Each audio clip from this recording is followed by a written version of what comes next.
नमस्कार दोस्तों, मैं हूं नवीन कुमार। आज के वीडियो में हमेशा की तरह दो कहानियां हैं, दोनों ही सच्ची और दिल दहला देने वाली हैं। इसलिए आप आखिर तक जरूर देखना। और हाँ, वीडियो देखने के बाद कमेंट करके जरूर बताइए कि आप ये वीडियो कहां से देख रहे हैं। और आज की पहली कहानी छत्तीसगढ़ राज्य के बिलासपुर जिले की है। ये बात 2018 की है। 2011 में जब 30 साल का संजय रस्क निर्मला को अपनी पत्नी बनाकर घर लाया, तो उसकी खुशी का ठिकाना नहीं था। संजय मजदूरी करता था, उसके बहुत बड़े सपने नहीं थे। उसे तो बस इतनी सी इच्छा थी कि उसकी जिंदगी सुकून से कटे, पत्नी हो, बच्चे हों और उनके छोटे से घर में हमेशा खुशियां बनी रहें। संजय भले ही ज्यादा पढ़ा लिखा नहीं था, लेकिन बहुत मेहनती था। ज्यादा पैसे कमाने के लिए उसने एक ऑफिस और एक स्कूल में माली का काम भी कर लिया था। बाकी नौजवानों की तरह संजय के मन में भी अपनी पहली रात को लेकर एक्साइटमेंट थी। वह खुश भी था और थोड़ा घबराया हुआ भी। इस रात को खास बनाने के लिए उसने पूरी मेहनत की। उसने कमरा सजाया, खुशबू लगाई और अपनी जेब के हिसाब से निर्मला के लिए एक छोटा सा गिफ्ट भी लाया। दोस्तों से वह पहले ही सुन चुका था कि सुहागरात वाली रात अगर पति ने पत्नी का दिल जीत लिया तो वह उम्र भर उसका साथ निभाती है। संजय समझता था कि दिल जीतने का मतलब सिर्फ नजदीकी नहीं होता, बल्कि आगे की जिंदगी के सपने साथ में बनाना और पत्नी की बातें जरूरतें समझना भी होता है। अब तक उसने ऐसी बातें सिर्फ फिल्मों में देखी थीं और शादीशुदा दोस्तों से उनकी बातें ही सुनी थीं। इस रात को खास बनाने की सोचकर जब संजय कमरे में आया और पलंग पर बैठी निर्मला के पास गया, तो उसे देखकर कुछ पल के लिए रुक ही गया। लाल जोड़े में निर्मला बहुत ही खूबसूरत लग रही थी। उसे अपनी किस्मत पर यकीन ही नहीं हो रहा था। संजय उसके पास बैठा और धीरे धीरे बात करने लगा। जैसे ही उसने हल्का सा हाथ बढ़ाया, निर्मला एकदम सिमट गई, जैसे अचानक चौंक गई हो। लेकिन कुछ ही पलों में वह खुद भी आराम से संजय के करीब आ गई और उसने भी प्यार से उसे गले लगा लिया। निर्मला जल्दी ही उससे खुल गई। संजय ने हमेशा सुना था कि लड़कियां पहली रात बहुत शर्मा जाती हैं, तरह तरह के नखरे करती हैं, लेकिन निर्मला को देखकर उसकी सारी पुरानी सोच बदल गई। दोनों एक दूसरे के करीब आए और उनके बीच की झिझक धीरे धीरे खत्म हो गई। थोड़ी देर बाद जब सब शांत हुआ, तो संजय के चेहरे पर थकान के साथ एक तरह की खुशी थी, लेकिन निर्मला अभी भी पूरी तरह शांत नहीं हुई थी। अब उसकी झिझक खत्म हो चुकी थी, इसलिए उसने संजय को फिर अपने पास खींच लिया। संजय भी खुद को रोक नहीं पाया। पहली ही रात दोनों कई बार एक दूसरे के करीब आए। आखिर में संजय इतना थक गया कि वह बिस्तर पर सो गया। इसके बाद तो लगभग हर रात यही सिलसिला चलने लगा। संजय जैसे ही काम से लौटकर खाना खाकर बिस्तर पर आता, निर्मला उसे प्यार से अपने पास खींच लेती। उसका तरीका ऐसा था कि संजय खुश हो जाता। उसे लगता कि उसकी जिंदगी सच में बेहतर हो रही है। उसने ये भी महसूस होता था कि वह काफी किस्मत वाला है। लेकिन कुछ ही दिनों बाद जब निर्मला रात के अलावा दिन में भी और सुबह सुबह भी उसके करीब आने की कोशिश करने लगी, तो संजय को थोड़ा अजीब लगने लगा। उसने समझ नहीं आया कि अचानक ऐसा बदलाव क्यों आ रहा है। अजीब बात यह थी कि संजय चाहे जितना भी उसके साथ वक्त बिताता, लेकिन निर्मला का मन भरता ही नहीं था। आमतौर पर शादी के बाद पति अपनी नई पत्नी के आगे पीछे घूमते हैं, उनकी हर बात मानते हैं, लेकिन यहां सब उल्टा था। संजय को कुछ कहने की जरूरत नहीं पड़ती थी, बल्कि उसे तो थक जाने के बाद भी तैयार होना पड़ता था। धीरे धीरे उसे यह सब भारी लगने लगा। निर्मला भी तब नाराज हो जाती थी जब संजय उसकी इच्छा पूरी करने से मना करता या कोई बहाना बनाने लगता। ऐसे समय में वह कभी कभी संजय को ताना भी मार देती थी। संजय को नजदीकियों से कोई दिक्कत नहीं थी, लेकिन पत्नी की बार बार बढ़ती चाहत उसे समझ नहीं आ रही थी। फिर भी वह जितना कर सकता था उतना कोशिश करके निर्मला को खुश रखता था। उसे लगता था कि समय के साथ सब अपने आप ठीक हो जाएगा, लेकिन उसका अंदाजा गलत निकला। शादी के कुछ समय बाद जब निर्मला प्रेग्नेंट हुई, तो संजय बहुत खुश हुआ। एक खुशी तो उसने दोस्तों और रिश्तेदारों को बता दी कि वह बाप बनने वाला है। दूसरी खुशी उसने मन में ही छुपा ली कि अब कुछ महीनों तक निर्मला पहले की तरह ज्यादा जिद नहीं करेगी, क्योंकि चेकअप के दौरान लेडी डॉक्टर ने साफ कहा था कि भले कोई सख्त रोक नहीं है, लेकिन इस समय ऐसी नजदीकियों से जितना हो सके दूर रहना चाहिए। डॉक्टर की बातों का निर्मला पर कोई असर नहीं हुआ था। संजय को बहुत सावधानी से और समझदारी दिखाते हुए निर्मला की हर बात माननी पड़ती थी। अब वह उम्मीद करने लगा था कि शायद बच्चा होने के बाद निर्मला में कुछ चेंज आ जाए। समय पर निर्मला ने एक सुंदर बेटे को जन्म दिया। संजय अब अपनी नई जिम्मेदारी को लेकर गंभीर हो गया। उसने सोचा कि खर्च बढ़ेंगे, बेटा स्कूल जाएगा, इसलिए अब ज्यादा से ज्यादा पैसा कमाना और बचाना जरूरी है। उसने बेटे का नाम समीर रखा।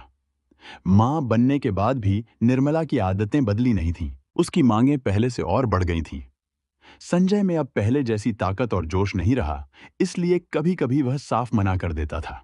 ऐसे वक्त में निर्मला उसे डांटने और चिढ़ाने लगती थी और कभी कभी पागलों जैसी हरकतें भी करती थी। संजय को यह समझ में तो आ रहा था कि निर्मला की इतनी ज्यादा चाहत कोई आम बात नहीं है। शायद यह किसी तरह की बीमारी है, लेकिन महमंद जैसे छोटे गांव में, जहां डॉक्टर भी कम थे, साइकियाट्रिस्ट तो दूर की बात थी। ऐसे में संजय के लिए यह मुश्किल था कि वह निर्मला की इस अजीब आदत का इलाज करवा पाए। पति अक्सर बहुत कुछ सह लेता है, लेकिन पत्नी अगर शादी के 4 साल बाद भी उसके मर्दानगी पर ताने मारने लगे तो सब्र जवाब दे देता है। यही हाल संजय का भी था। वह बेटे समीर को देखकर खुद को संभाले रखता, लेकिन बेइज्जती महसूस करता। अब उसकी हर कोशिश यही थी कि निर्मला से दूर रहे, लेकिन यह नामुमकिन जैसा काम था। एक दिन निर्मला ने फिर जिद की, तो संजय ने मन ही मन सहते हुए साफ कह दिया कि अब उसके पास इतनी ताकत नहीं है कि दिन रात यही सब करता रहे।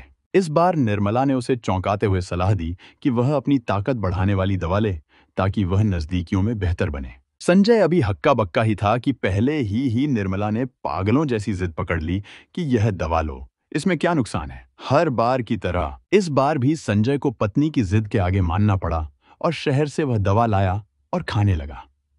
कुछ दिन तो यह तरीका काम आया, यानी निर्मला थोड़ी खुश रही। लेकिन फिर कुछ ही दिन बाद वही सब फिर शुरू हो गया और वह संजय के साथ पहले जैसी हरकतें करने लगी। संजय के लिए घर अब नर्क सा लगने लगा और जिंदगी बेकार महसूस होने लगी। यह बात वह किसी से भी नहीं बता सकता था, क्योंकि शर्म और इज्जत दोनों का मामला था। अब नजदीकियों के साथ साथ उसकी पूरी जिंदगी भी उलझन में थी। निर्मला अपनी परेशानी की वजह से मजबूर थी, इसलिए उसने मोहल्ले के छोटे लड़कों से दोस्ती करना शुरू कर दिया। धीरे धीरे वह उनसे शारीरिक नजदीकियां भी रखने लगी। जब यह सब संजय को पता चला तो वह तिलमिला गया, लेकिन खामोश रहा, क्योंकि बिना सबूत किसी पर इल्जाम लगाना ठीक नहीं था।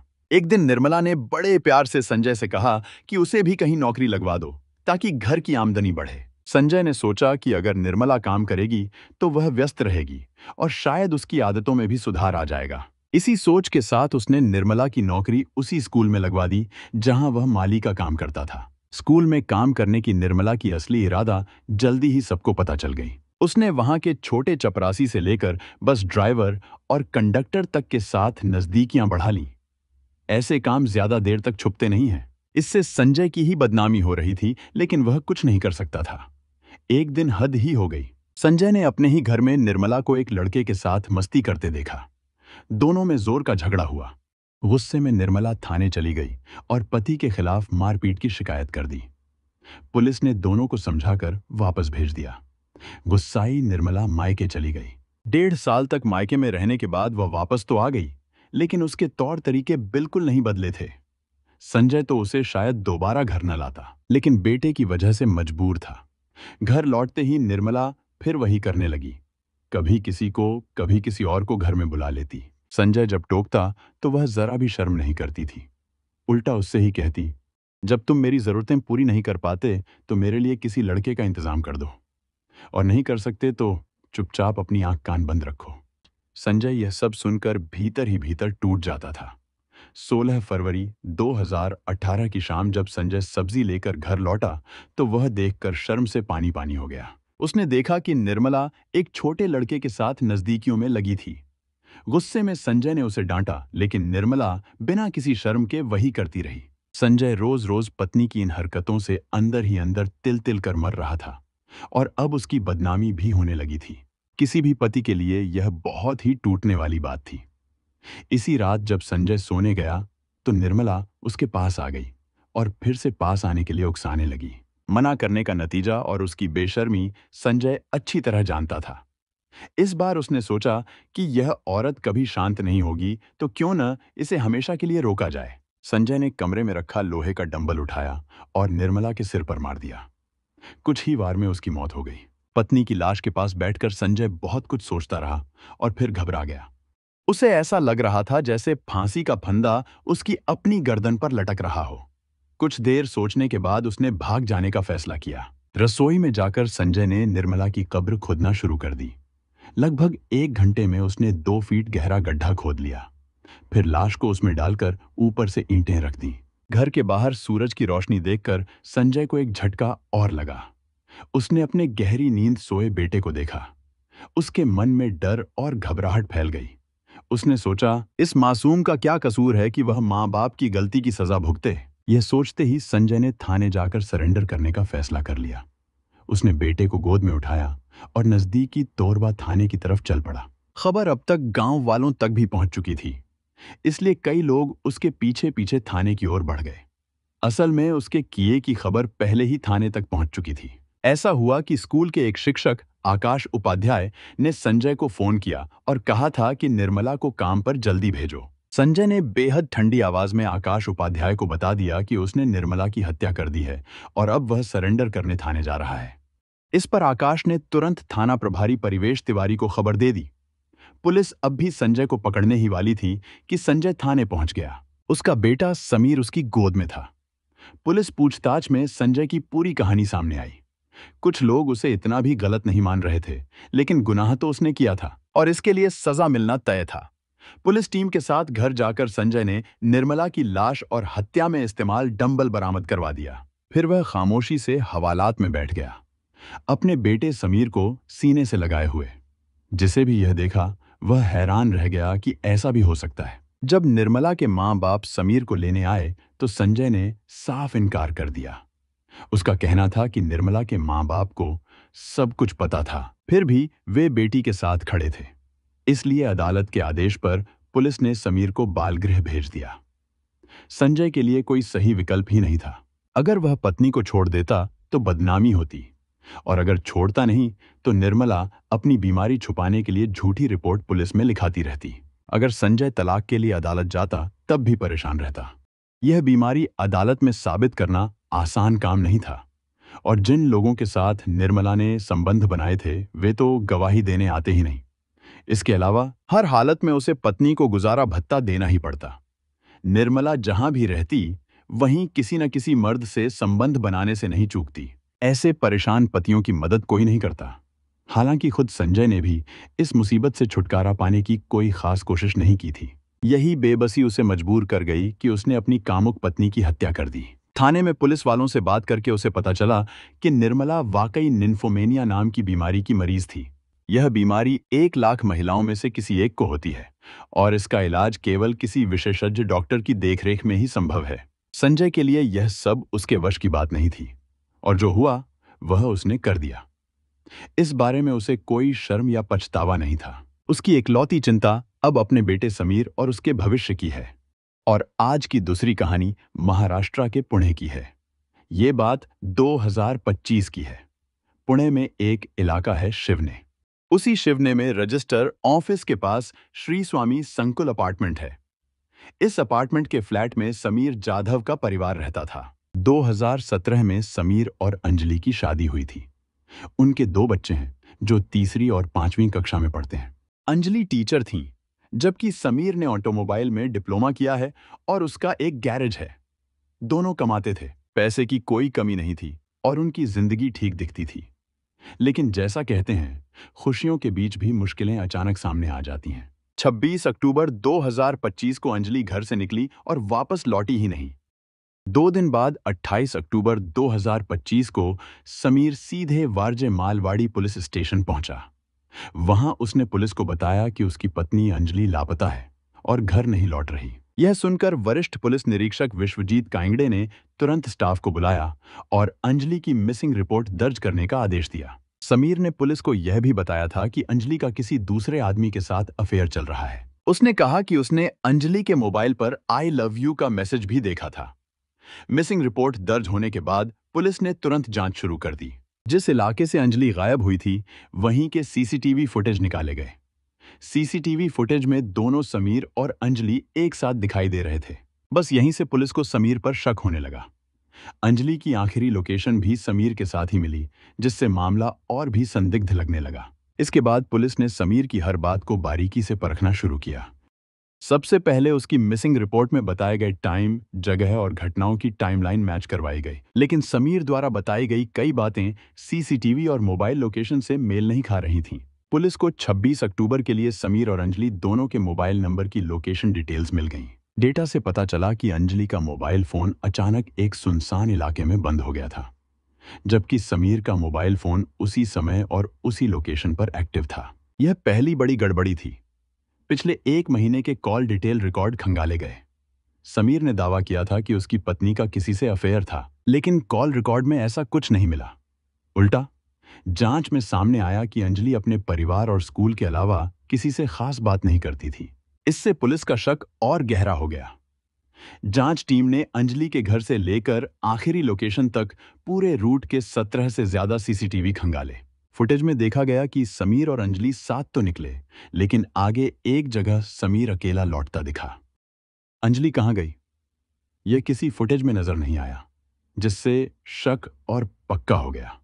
पूछताछ के दौरान समीर बार बार बयान बदल रहा था। लगातार सवाल, फोन की लोकेशन, सीसीटीवी और उसके बयान में बार बार बदलती बातें। आखिर समीर दबाव झेल नहीं पाया। कई घंटों की पूछताछ के बाद वह पूरी तरह टूट गया। आखिरकार उसने धीरे धीरे सच उगलना शुरू किया, वही सच जिसे छुपाने के लिए उसने इतने दिन खेल खेला था। शुरुआत में पुलिस को लगा कि समीर ने अपनी पत्नी पर शक के चलते हत्या की है, लेकिन आगे की जांच में मामला एक बड़ा मोड़ ले गया। छानबीन में पता चला कि असली सच कुछ और था। समीर खुद किसी और महिला के साथ अवैध संबंध में था। अपनी पत्नी अंजलि को रास्ते से हटाने और अपनी चोरी छुपाने के लिए उसने हत्या की साजिश रची। समीर ने अंजलि को चरित्रहीन साबित करने के लिए उसके मोबाइल से अपने दोस्त को आई लव यू का मैसेज भेजा। फिर उसने खुद उसी मैसेज का जवाब भी भेजा, ताकि ऐसा लगे कि अंजलि का किसी के साथ अफेयर था। जब अंजलि को समीर के अफेयर की बात पता चली तो दोनों के बीच झगड़े होने लगे। अंजलि ने कई बार समीर को समझाने की कोशिश की, लेकिन वह नहीं माना। अंजलि को बहुत बुरा लग रहा था कि उसके पति ने उसका विश्वासघात करके किसी और औरत के साथ संबंध बना लिया था। वह उसे हर तरह से समझाने की कोशिश कर रही थी, लेकिन समीर उसकी बात नहीं सुन रहा था। इसी वजह से उनके बीच रोज झगड़े होने लगे। रोज रोज के झगड़ों से परेशान होकर समीर ने आखिर तय कर लिया कि वह इसे हमेशा के लिए खत्म कर देगा।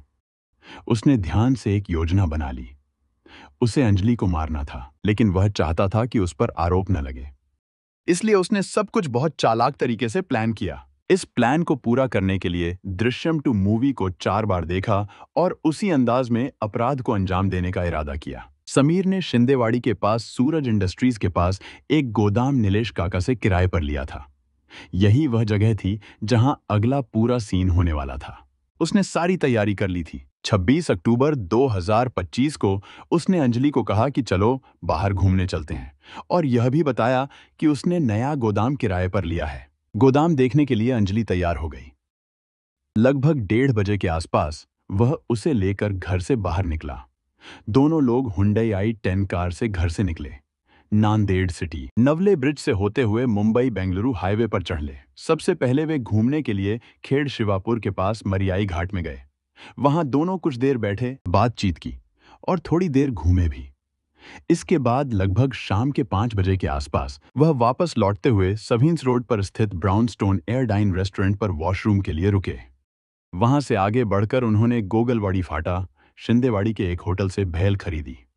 शाम करीब 7:30 बजे समीर अपनी पत्नी अंजलि को लेकर सूरज इंडस्ट्रीज के पास गोगलवाड़ी में किराए पर लिए गए उस गोदाम में पहुंच गया। गोदाम खुलते ही दोनों अंदर गए। अंजलि ने आसपास देखा। इस बीच समीर ने अंदर चटाई बिछा दी। दोनों चटाई पर बैठकर भेल खाने लगे और आपस में बातें करने लगे। बातों बातों में झगड़े शुरू हो गए। अंजलि ने भी जवाब देना शुरू किया तो समीर और ज्यादा भड़क गया। गुस्से में उसने अंजलि पर हाथ उठाया। मारते मारते वह इतना बेकाबू हो गया कि गुस्से में उसने अंजलि का गला पकड़ लिया और कसकर दबा दिया।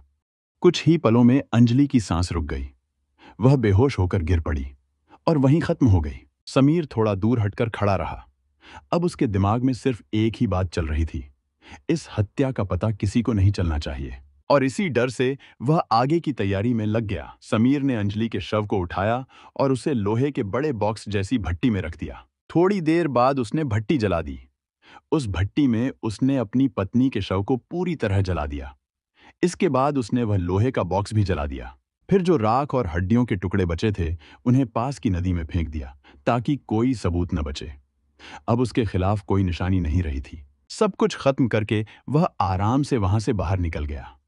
किसी को यह अंदाजा भी नहीं था कि उसकी पत्नी की हत्या हुई है और उसका शव भट्टी में जला दिया गया है। इसके बाद 2 दिन तक समीर बिल्कुल सामान्य तरीके से घूमता फिरता रहा।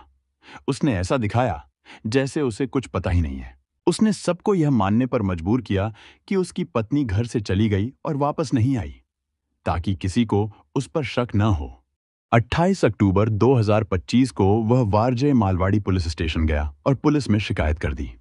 लेकिन पुलिस ने उसकी साजिश को नाकाम कर दिया। झूठ और छल की कोई जगह नहीं होती। चाहे कोई कितना भी चालाक क्यों न हो, सच आखिरकार सामने आता है। कानून और पुलिस हमेशा सच की तलाश करते हैं। अपराधी चाहे कितनी भी चालाकी से छुपे, जांच और सबूत सच को उजागर कर देते हैं। सच को दबाया नहीं जा सकता। क्रोध, स्वार्थ और ईगो कभी भी सही रास्ता नहीं होते। धोखा, छल और अपराध अंततः भारी कीमत चुकवाते हैं। अपने गुस्से और लालच पर काबू रखना, रिश्तों में विश्वास बनाए रखना और हमेशा सही मार्ग पर चलना ही सुरक्षित और समझदारी भरा कदम होता है। हमारा उद्देश्य यह है कि लोग इन घटनाओं से सीखें और गलत रास्तों पर चलने से बचें। यह कहानी एक अहम चेतावनी है जो हमें बताती है कि जीवन में सही फैसले लेना कितना जरूरी है। हमें मिलकर एक बेहतर समाज बनाने की कोशिश करनी चाहिए, जहां प्यार और ईमानदारी की अहमियत हो। ऐसी सच्ची घटनाओं और उनसे मिले संदेशों के साथ मैं फिर लौट कर आऊंगा। तब तक के लिए सुरक्षित रहें, सतर्क रहें और याद रखें कि हर कदम सोच समझकर उठाएं।